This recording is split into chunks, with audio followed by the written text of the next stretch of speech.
he just blew my mind with his experience. The next year we did 35 million in sales, and within the next 2 years we did 125 million in revenue. Tom Shipley is the serial entrepreneur, e-commerce and platform investor, strategic advisors. Oh my God, our Facebook revenue is down. Let's go all in and only focus on how to spend more on Facebook. The opportunity may be right to your left or right in a different platform. Hello to everyone, Anatoliy is here. Welcome to my podcast. And today I have an amazing guest who I met on one of the masterminds recently, and he just blew my mind with his experience, motivation, how he's talking and what exactly he is doing in his business, especially the value which he producing in his business and for his audience. His name is Tom Shipley. Tom Shipley is the serial entrepreneur, e-commerce and platform investor, strategic advisor, speaker, and over the past 20 years has been a leader and expert in his own branding, building platforms where he was able to sell through only all the companies over $2 billion in direct to customer marketing and retails. You can know his brands, you can have seen them on the TV, radio, online, Amazon, and majority of retailers such as Costco, Ultra, CVS, and many more. Recently, he became a co-founder and CEO of AVA agency Ventures Aggregator, which is acquiring other agencies and just bidding the biggest holdings agencies and scaling the companies by acquiring the other agencies around there. Tom, welcome to the podcast. I really appreciate to see you here. Thank you for finding time. And yeah, tell me, how are you doing today? Absolutely. Today is a beautiful day. Right now, I'm in Austin, Texas. I'm going to be spending the weekend in New York City with my daughters and my wife. So excited about the visit this weekend, but it's just beautiful out here. Share with us your journey and how did you start it? I remember you were in the special forces and I believe that it was helping to you in life. Really excited to talk to you and really thinking always about your family and your home and everything that's going on in Ukraine right now. It's really tough and I understand that. Really excited to be talking to your audience. These are not easy times.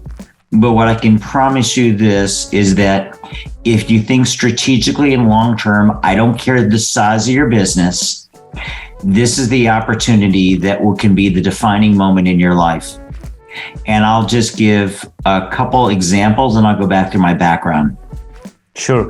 My partner and I decided to start an e-commerce. Basically, it was a multi-channel business. We wanted to take my blueprint and apply my blueprint for creating brands to the beauty industry. We were told at that time, you can never create iconic beauty brands through direct response marketing. And personally, just it's my nature and the nature of a lot of us entrepreneurs is doubt me. And tell me I can't do something. So with that is and economically it made no sense. So that's what we did. And it took us, we went all in with not only our time and our research, also financially in launching this brand called Hydroxytone. The first year we eked out $338,000 of revenue. Primarily that year was in print, full page print ads, as well as online, and at a break even. And the problem was we were out of cash, we didn't have infrastructure, and it was just the two of us. We were outsourcing a lot. And back then in 2005, it was a lot more difficult to outsource. Something I learned in the special forces is Chovesh Tov ze Chovesh shel Malter, or Chayal Tov ze Chayal shel Malter. I was a medic, as in one of the many things I did in the military. A good medic is one who improvises, and a good soldier is one who improvises, okay? And so we learned early that it's not about your resources, it's about your resourcefulness. So at that time, we kept the lights on by doing some consulting with a company in Hoboken, New Jersey. We were in Virginia at that time, and they had a great business, $15 million business, 15 different products, all sold online. Back then, you had to build your own CRM, your own platform, your own funnel platform, and we called those microsites back then. And they had everything from customer service to their infrastructure accounting, and they did their own fulfillment out of, back then it was 2 townhouses on the water in Hoboken, New Jersey. but it was a beautiful business, 15 million in revenue, $1.5 million in profit. And so we joke with them. We said, either we want to create this over the next year or we want to buy you. And we said, oh, what would it take to buy you? And that's where the discussion began. And within the next 4 or 5 months, we went, and remember, we have a company that is break even, $338,000 sales. We want to buy a $15 million company, and we wanted to buy it for several reasons. One is cash flow and cash flow that it had coming in, $1.5 million a year. It had a full team in place. We can use their infrastructure to basically leapfrog our business, what would take us a couple years to build out. And that's what we did. We didn't use our own financing. We brought financing in and we bought that business. The next year we did 35 million in sales. And within the next 2 years, we did 125 million in revenue. It was all because of that business we bought. And the other thing that happened along that journey was, first was that happened. Then in 2008, a lot of people remember in October 2008, we had the big downturn there. Yep. And during that downturn, we, my partner and I got together and said, okay, we're at this next inflection point. Do we let go some of the staff and hunker down and wait till because basically capital was drying up everywhere. Lines of credit were being pulled. GE couldn't even figure out how to make, General Electric couldn't even figure out how to make payroll because again, their cash was freezed up. Everyone pulled back. No one's doing advertising. So we said, do we do this or do we look for opportunities? We said, let's look for opportunities. We called our online, some of the online publications, we called our TV stations, we called radio stations. We negotiated rates because no one else was buying media. Okay, yeah, it's cost advertising kind of. We ever have. And with that October was the most profitable month we've ever had in our history. And then we doubled down for November and December. And that's how we shot to 125 million in revenue. Because again, the question in all downturns is what is the opportunities? When your challenge is how can you be resourceful and identify those opportunities? We did one, we solved a big problem we did through acquisitions. We did the other by looking for opportunities that we can leverage because it's always about leverage. That's second. So in these challenging economic situations we're in, there's always opportunities, but sometimes we're so focused and we're white knuckling it to the goal that we set in front of us and how to figure out, oh my God, our Facebook revenue is down. Let's go all in and only focus on how to spend more on Facebook. The opportunity may be right to your left or right in a different platform. So going back and creating, just sharing my background on it, but that's some of the things I hope to share today. Just a quick background is, yes, grew up in between Cleveland, Ohio and Orlando, Florida. I was at Florida State University when I decided I wanted to have a bigger impact in life, decided that I wanted to move to Israel and join the army. Told my parents about it. My dad said, Tom, remember, you're athletically okay. You run a little bit, but okay. You don't know anything about the country, the language, the army. He said, are you kidding me? The best case, you'll be pushing papers. Again, with all entrepreneurs, we have all things in our past that created trauma and we're always fighters. And we love momentum and we love to challenge people who tell us we can't do things. So with that, I moved to Israel, found out about the top 3 special forces unit, went and pursued that and went through a numbers game similar to what it is to be successful as an entrepreneur. There were 10,000 soldiers that went out to apply to try to get into my unit. 1,000 were picked for Hell Week after a large number of tests. After the end of Hell Week, they picked 25 of us to go through an 18-month course. At the end of 18 months, there were 13 of us remaining that finished the course that were the combat soldiers in the unit. So that taught me so many things about the whole concept of team and the importance that I learned that with the right people around you, you can do anything. And again, you'll be able to perform at a higher level you can by surrounding yourself with people that are okay. And not only that, not only because the capabilities and capacity of those individuals, also the level of trust. I also learned very quickly early on is that the people that were the superstars, that were athletically incredible, weren't necessarily the best soldiers and didn't make it through our process, because if the team doesn't have a lot of trust in that person, they don't belong. And again, it's just, I don't care how left. And a lot of times people with the greatest talents did not have the mental fortitude. At some place, your body's going to break down. And when that does break down, what keeps you going? It's here. As an entrepreneur, we are going to, sometimes we will have gale force winds at our back. Sometimes we have, that feels amazing and we're on top of the world and we're just sailing. And you always have to be very careful because it can turn like this. And now you have gale force winds in your face. And so what keeps you going is that internal fortitude you need as an entrepreneur. Is we just can always take another step until we take another step, and we're smart about it. We think wisely about things, but we can always move ahead and take another step. And something I learned along the way is that I learned in the military, and then it's been proven over and over again as an entrepreneur. And I hope that everyone, if you are going through challenging times, especially in e-com, most people are, is that when things are going incredible and you have that wind on your back and you have that cockiness and that edge that you can, that basically you're going to go from $500,000 to $1 million to $5 million to 100 million and up from there, is it's never as good as you think it is. So always be prepared, always be testing alternative channels, always getting ready for winter to come.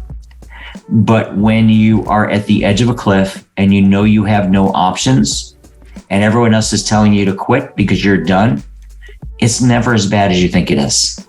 There's always a way, there's always a process, there's always something. And so remember, it's never as great as you think it is and it's perfect, but it's never, no matter how bad it is, never as dark as you think it is.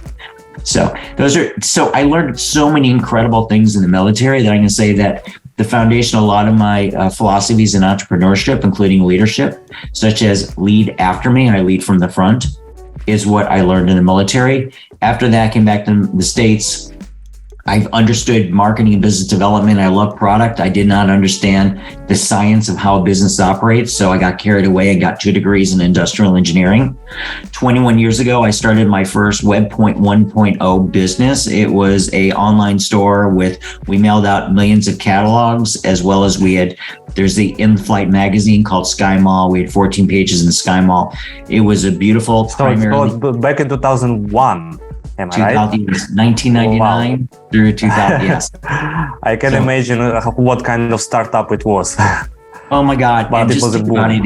It was the early days of Google AdWords. Everyone knew this thing that people were trying to figure out, you can monetize email, and people were sharing their hacks on how to monetize email and drip series. And again, and then there's no technologies to support it.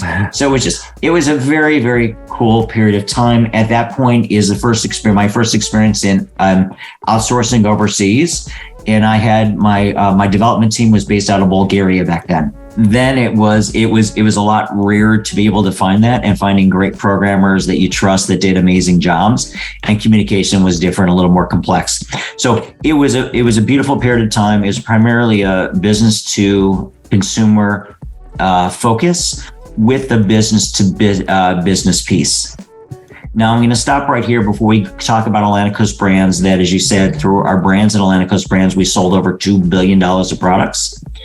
And the reason why I want to stop here is that there are some times where I saw the opportunities and I was able to get through a storm. And there's other times where it was staring me right in the face and I missed it. And I'm going to talk about one of those missed is that with the T. Shipley catalog back then, it was, we were growing it very steadily. And my first business was, how do I get to $1 million? This business was, how do I get to $10 million? And that was my focus as I was growing the business.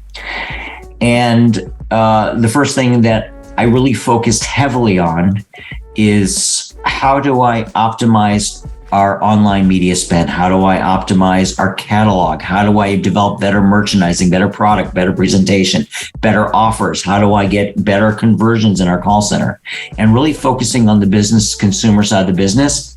And the B2B business was nice because it generated nice incremental income. The B2C business was $150 average order. The B2B business was $3,500 average order. What I didn't realize was, and I had one person doing just answering calls and taking inquiries for larger orders. So that was our B2B side of the business. What I didn't realize is what I really had here was a self-liquidating offer on the business consumer side. Basically, that would be break even, but the real profit center that would have got us to 100 million was the B2B business.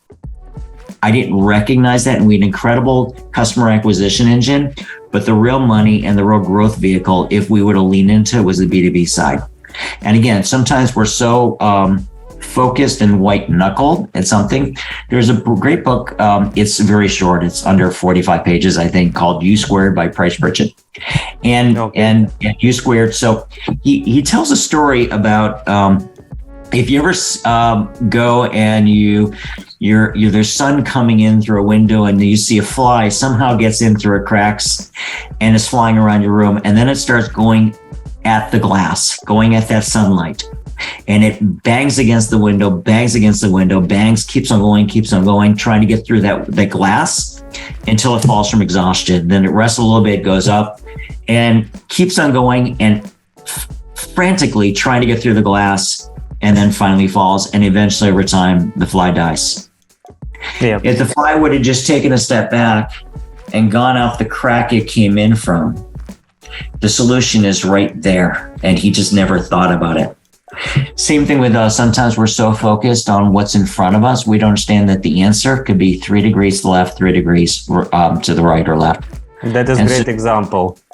Most of the people our responsibility as entrepreneurs is always, as basically as CEOs and the leaders, is constantly, yes, keep everyone focused. Do not get don't get the classic ADD where we're changing the directions of our team every day. That'll crush your team. However, us constantly identifying the opportunity so we can see where the real opportunity is and where it makes sense, we make those pivots, then we do that thoughtfully. But our responsibility is to always be scanning and to be asking a question of what's the problem, and then identifying the potential solution sets, and then identifying those that are the highest probability of success. So, after T. Shipley, I took my playbook in 2000, as I shared with you, 2005, said, let's take my playbook from T. Shipley, let's apply it to the beauty industry. And that's when we launched hydroxytone.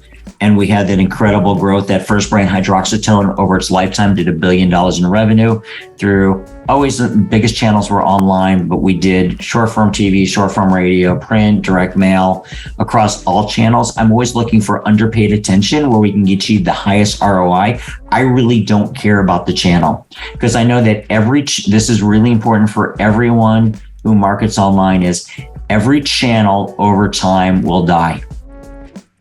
Every offer over time will die. And that's why you should always be taking 10 to 15% of your spend and testing into new channels and new offers. For example, at one time at Atlantic Coast Brands, we were the third largest short form radio advertiser in the United States. 5 years later, we did 0 short form radio. At one time, we were the second largest print advertiser in full page ads in the United States. 5 years later, 0 print. At one time, we were the 15th largest short form TV advertiser in the United States. Direct response TV advertiser. Fast forward 5 years later, 0. One time we were the 15th largest infomercial advertiser in the United States, a long form 30-minute infomercial. Fast forward 5 years later, and it was probably 5% of our spend. You can look at the same thing that happened online, whether you're spending money on Facebook, shifting to YouTube. It doesn't matter. So as entrepreneurs, as leaders and entrepreneurs, we're always should be testing new channels and investing, understanding whatever's working now will eventually stop working. Yeah, like in our days, it could be TikTok and like we call it that ecosystem, building ecosystem between the different platforms to cover any kind of platform is dying or having issues. It's not dead, but having issues, technical issues, you must be covered yourself by the other platforms, especially email, SMS marketing, Google, TikTok in our days. According to what you just mentioned, I believe for audience would be great to hear what was the biggest struggle or hardest way to get this kind of different channels, especially like seen on TV, radio, and so on? What was the hardest for you to get in, and how you were multiplying so fast in the different channels and the growth in the scalability? Because we are talking now not about 10K to 100K or 100 to million. We are speaking about 2 billions in sales. I mean, just that's something insane, which is like, what would you share? What was the most difficult, and what kind of maybe life hacks you have got during the journey to get speed up on the sales?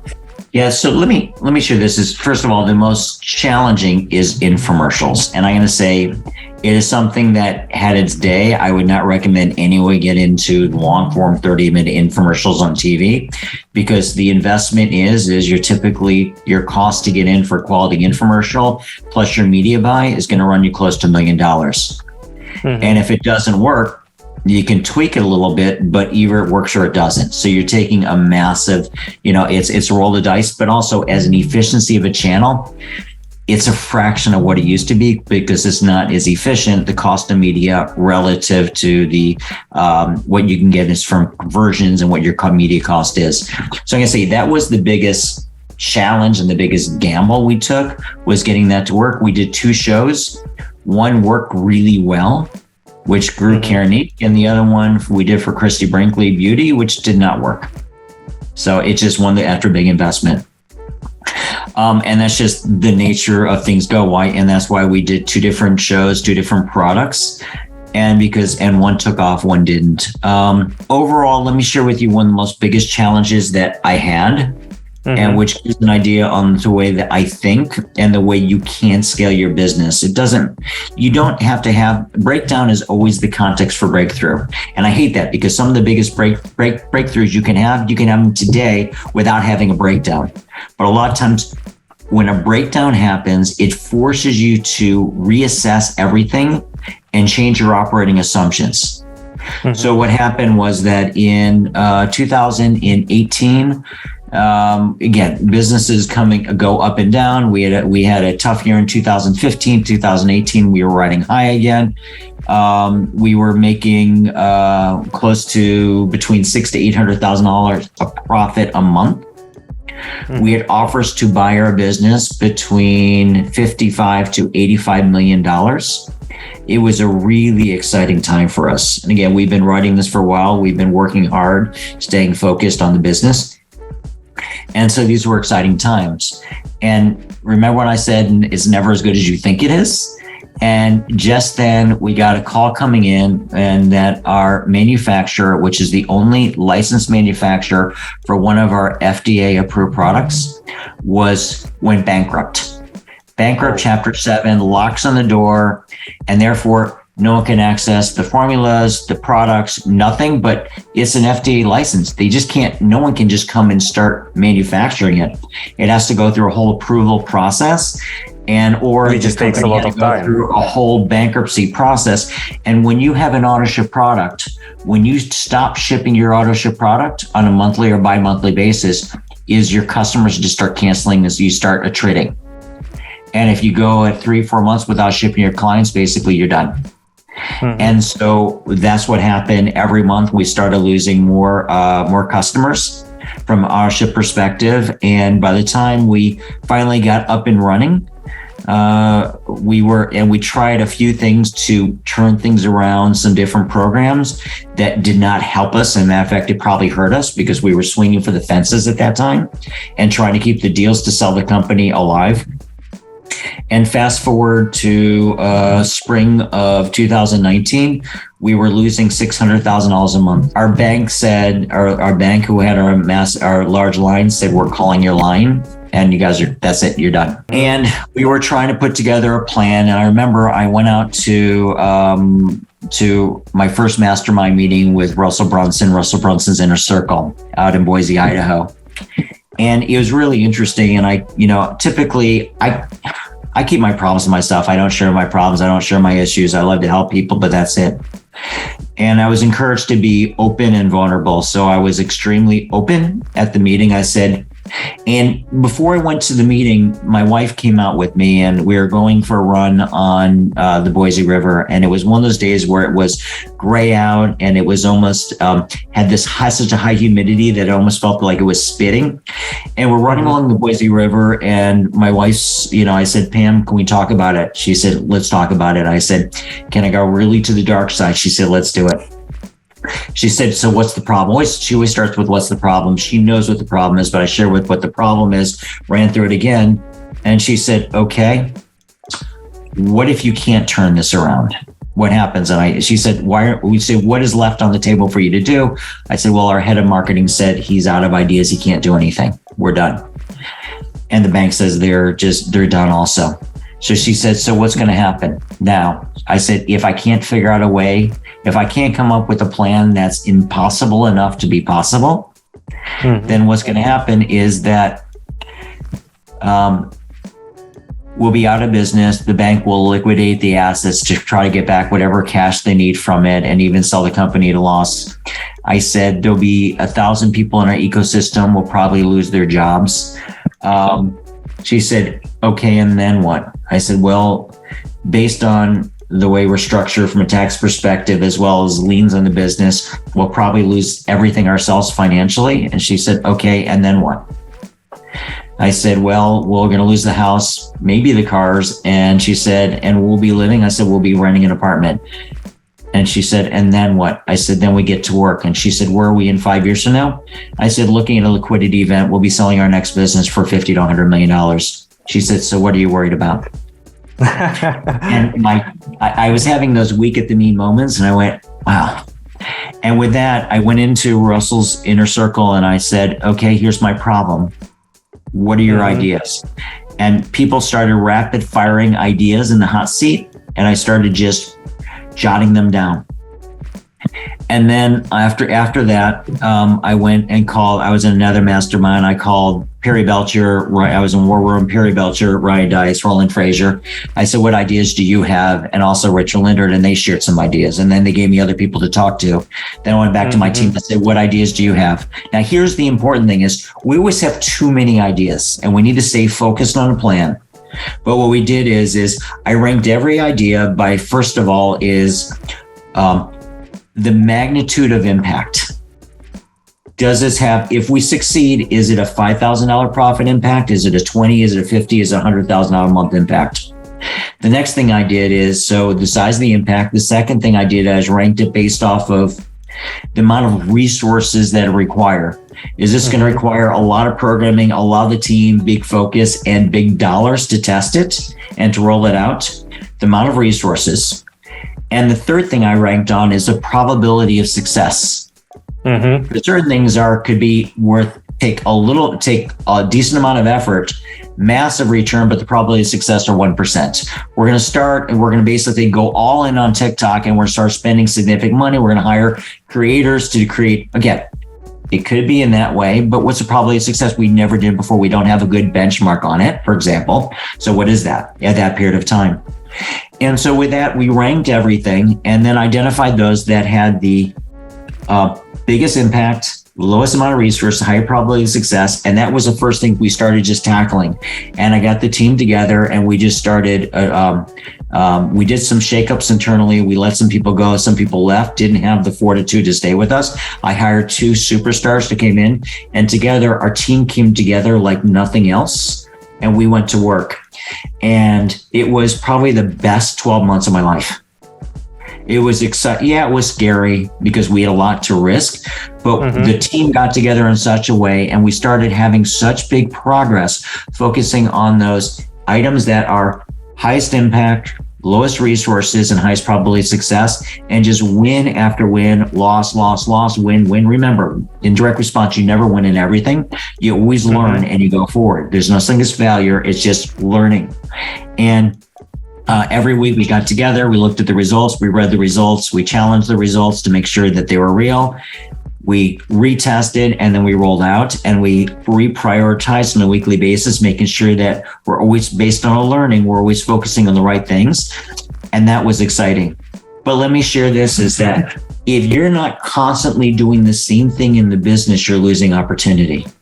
in your business, whether it's in your marketing, whether it's in your operational logistics, whether it's in your efficiency, it really doesn't matter across the board. Always identifying what are those biggest items and those that you can be addressing that have the biggest impact, lowest amount of resources, and highest probability of success. A lot of times as the entrepreneur, we can't help ourselves. We have entrepreneurial ADD. We come in and we saw something and we come in, we're on fire and we share with the team and they go, or you come in from a mastermind or from outside, you hear an idea and you get excited about it, and you have to be very, very careful and have patience and put it through the same filter is, what is the impact it's going to have on my business? What is the probability of success and what amount of resources? So, and just... I just want to add it, that it's exactly on spot, because even me, when I'm coming back from masterminds or after conversations with other guys in business, I have a brilliant ideas or several of ideas, which is, guys, we're gonna implement. And I just learned on my own mistakes that when you come and just diving in on your team with all these several ideas, several implementations, you lose what was working for you. Okay, so that's why I believe that's exactly the point, that you have to do more what's working and filter it out, all the main ideas. I have a really great question. Like, in my opinion, it's a good to ask, because you're saying that it's not how it looks like when you scale into big numbers, and it just looks. I know that because I'm in the business as well. Sometimes numbers are huge, but profitability is weak, or something else is happening. So how have you felt yourself when you scale first time to 100 millions? You're on your side, all your holdings. What kind of feelings have you had? Because for sure there was a lot of difficulties, but it's supposed to be some happiness or something else, or you were just like, it's another day and move forward. What was your thoughts? I remember my feelings in the first meal, but I want to hear your own 100x from that side. Yeah, I'm bad from that. Let me just take a step back. As a kid, my dad bought me a poster from Nike. It had a beautiful rolling hills and had a runner on it, and it said, "There is no finish line." Okay. But that's my attitude of life. Life is this great infinite game. Business is this infinite game. There are great milestones and I love the process along the way. I love the challenges. I love the accomplishments along the way. I love building teams. I get reward out of it every day. I view that every day that I'm in this game, it's a fucking gift. And I look at my team and I enjoy it, period. Those are nice to have when you pass 1 million or 10 million or 100 million, or get a big account and suddenly you see yourself on a bunch of retail shelves in your product, and that's great. You get a lot of great reviews on it. But I look at this as over time, I look back at what we've accomplished as a team. I look at, I'm a shepherd in a way that my responsibility is, we have a lot of things that come across that are impacted by us in life. It's about impact for me.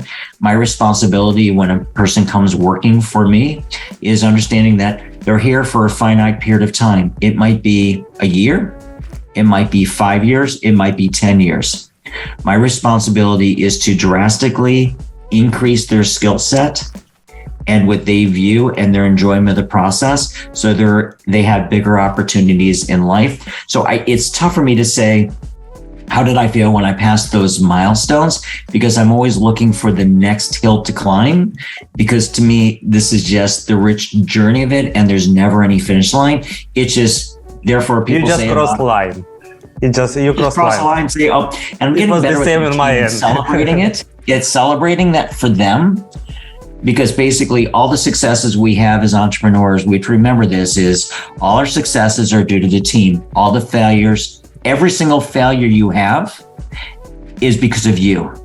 Yes. And I don't just say that, I mean that, because I look back and say that if I was more thoughtful during that period of time, even though it was someone on the line or a manufacturer, a vendor that screwed up, ultimately I created the environment that allowed it to happen. So therefore it's on me. And so that's my philosophy in general. Real quick, because you touched on it initially, and I did, rather than going sequential in what I've done with my life, the other thing that I did I built 2 aggregators since where I'm rolling up business. The first thing I did is and this is really important from a philosophy perspective, is I started talking with a friend of mine about, on the side, I wasn't commuting 3 hours a day into Jersey City when I lived in the Northeast, and I had that extra time. I said, why don't we buy an Amazon or an e-com brand? And what I love to do is add zeros to my ideas. And I said, what happens if I buy, instead of one brand, what if I buy one brand a month? Let's add a zero on again. What if I buy 10 brands a month? Well, then I look at my operating assumptions is, what do I know that it takes to build and scale and stay focused on a business? And all my operating assumptions were wrong. So I had to change my operating assumptions and say, what would it take? What would have to be true? What would have to be true in order to buy 10 brands a month and successfully integrate them and scale them?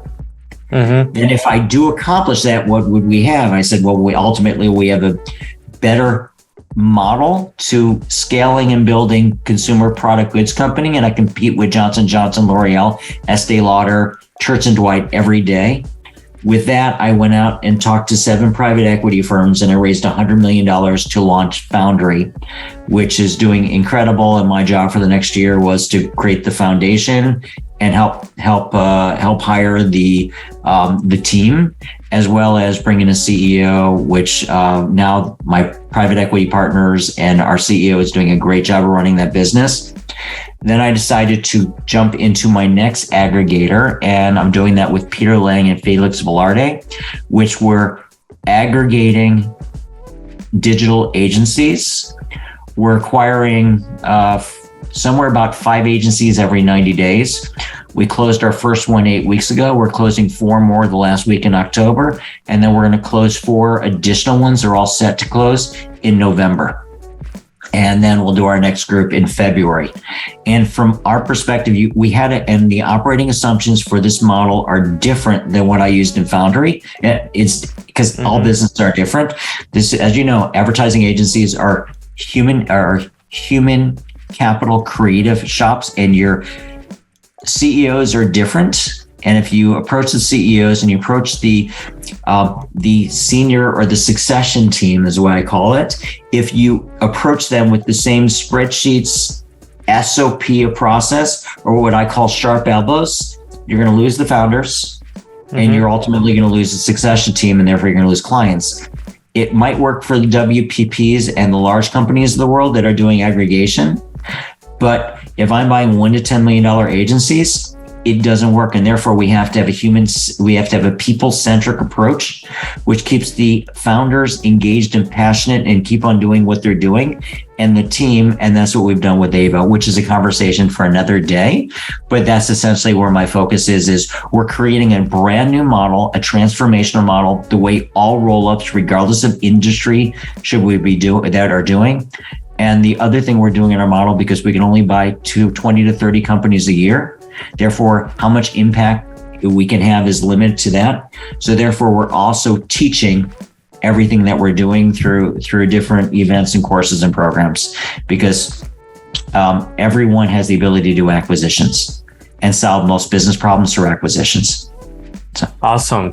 Tom, first of all, I had one question. You already answered on it, which is like, what would you suggest to people to do when they are thinking about scaling their existing business, which is already generating results? And you answer it. Just think wider, think bigger, add was extra zero. Sounds simple, but very hard when you start analyzing. Just add it extra zero to your goals, and they have to brainstorm and see what they are missing in their internal systems to be on the level of 10x, let's say.